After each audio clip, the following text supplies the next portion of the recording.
Right, we back up in it. We got another one. So Mr. Trump has imposed tariffs on 3 major trading partners. Let's see what they have to say. I know that in one part of the country, they've already experienced some power outages and shortages due to Canada cutting the energy from the Ford company. New tariffs set to kick in on 3 major U.S. trading partners. The White House says President Trump will pass a new 25% tariff on goods from Mexico and Canada, along with a 10% tariff on products from China. These are promises made and promises kept by the president. Together, all 3 countries account for about $1.6 trillion worth of business with the U.S. each year. Trump says the tariffs are punishment for the flow of drugs and migrants into the United States. Donald Trump told everybody on the campaign trail he's going to use every tool available to secure this nation, and this is a part of it. Trump says the U.S.'s existing trade agreements are lopsided in other countries' favor, even though he negotiated the current U.S.-Mexico-Canada agreement, which took the place of NAFTA in 2020. Canada is by far our biggest supplier of crude oil. Trump says he wants to produce more domestically. You don't need the products that they have. We have all the oil you need. It remains to be seen exactly how the strategy will play out, particularly for consumers. Critics say the tariffs will drive up prices and could ignite a trade war, hinted at by Canada's Prime Minister on Friday. If tariffs are implemented against Canada, we will respond.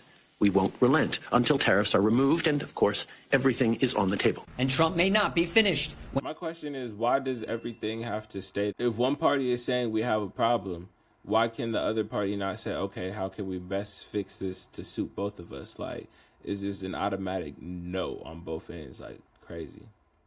Asked if he plans to impose tariffs on the European Union, Trump replied, quote, absolutely. Traveling with the president in West Palm Beach, Florida, Lucas Tomlinson, Fox News. And our thanks to Lucas Tomlinson for that report. We also wanted to share a social media post that President Trump shared on True Social just this morning talking about tariffs, saying, quote, the tariff lobby headed by the globalist and always wrong Wall Street Journal is working hard to justify countries like Canada, Mexico, China, and too many others to name continue the decades-long ripoff of America, both with regard to trade, crime, and poisonous drugs that are allowed to so freely flow into America. Those days are over. The USA has major deficits with Canada, Mexico, and China, and almost all countries owes $36 trillion, and we're not going to be this stupid country any longer. Make your product in the USA, and there are no tariffs. Why should the United States lose trillions of dollars in subsidizing other countries? And why should these other countries pay a small fraction of the cost of what USA citizens pay for drugs and pharmaceuticals? As an example, this will be the golden age of America. Will there be some pain? Yes, maybe, and maybe not. But we will make America great again, and it will all be worth the price that must be paid. We are a country that is now being run with common sense, and the results will be spectacular. And President Trump not limiting himself just to this one social media post. In fact, he continued earlier this morning sharing this as well. Quote, we pay hundreds of billions of dollars to subsidize Canada. Why? There is no reason. We don't need anything they have. We have unlimited energy, should make our own cars, and have more lumber than we can ever use. Without this massive subsidy, Canada ceases to exist as a viable country. Harsh, but true.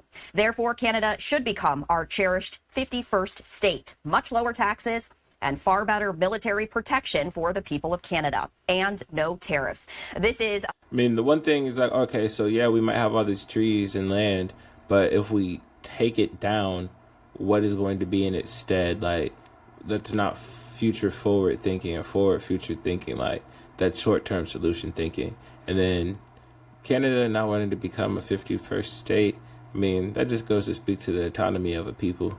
Oh, I'm not mad at them, but I don't know. Interesting. Major issue that we are going to continue to follow, as it is now a wait and see to see just what impact these tariffs against Mexico, Canada, and China will have. Now, there is concern that the tariffs, if sustained, could cause inflation to significantly worsen, threatening.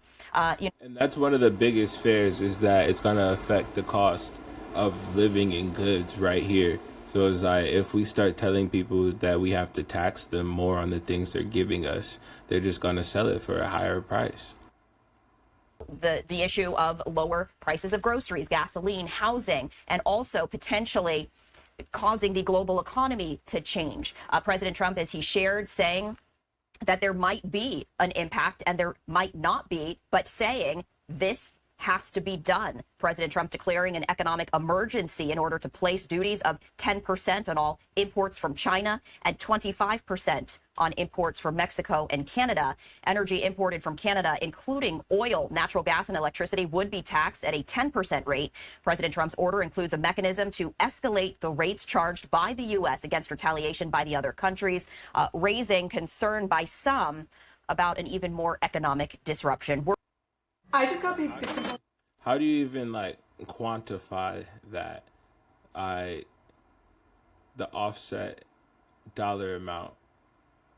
I don't know. That's interesting. I don't understand.